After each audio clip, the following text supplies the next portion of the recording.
نیمار جونیوری یا مثلا پوگبایی یا مثلا رونالدویی. سلام به عشق و هواداری بزرگ استودیو بود. من محمد مرتضی هستم و امروز قراره بالترین و عجیب ترین خوشحالی‌های بعد از گل با هم دیگه ببینیم.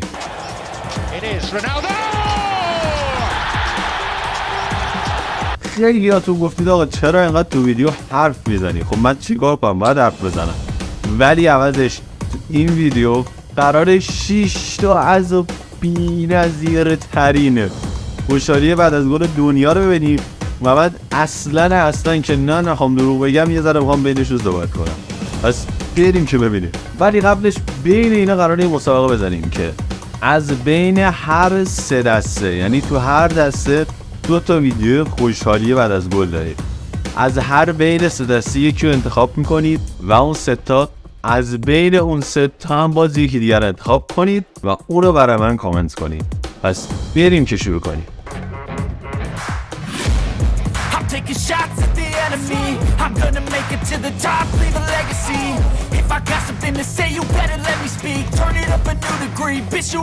خب این 2 تا خوشحالی گل اولی و اصلا خوشحالی هایی بودن و با هم دیدیم اصلا واو. بریم حالا 2 تا خوشحالی بعد از گل عجیب غریب دیگه. ولی الان شما باید بین این 2 تا خوشحالی یکی رو انتخاب کنید و اون تو ذهنتون باشه و حالا بریم که دومی رو با هم دیگه ببینیم.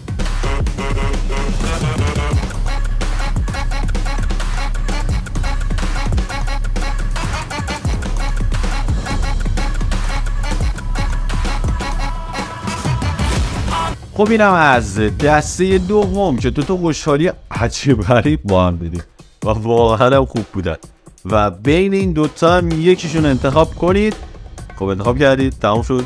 حالا این 2 تا رو نگه دارین، 2 تا انتخابی که کردید و الان ویدیو رو لایک کنید، حتما لایکش کنید و بریم سراغ دسته آخر. این دسته آخر هم که با هم دیگه دیدیم، بین این 2 تا ویدیوش یکیشو انتخاب کنید و میشه گزینه‌های شما 3 تا که از بین این 3 تا باید یکی رو انتخاب کنید. حالا بریم ویدیو رو ببینیم که ببینیم شما انتخابتون چیه.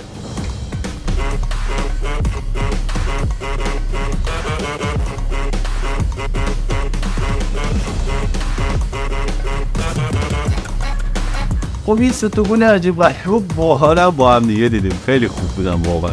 و حالا شما باید انتخاب کنید که بین این 2 تا کدومشونه و وقتی که انتخاب کردید بین 3 تا گزینه اصلیتون یکیشو انتخاب کنید و اون رو برای من کامنت کنید.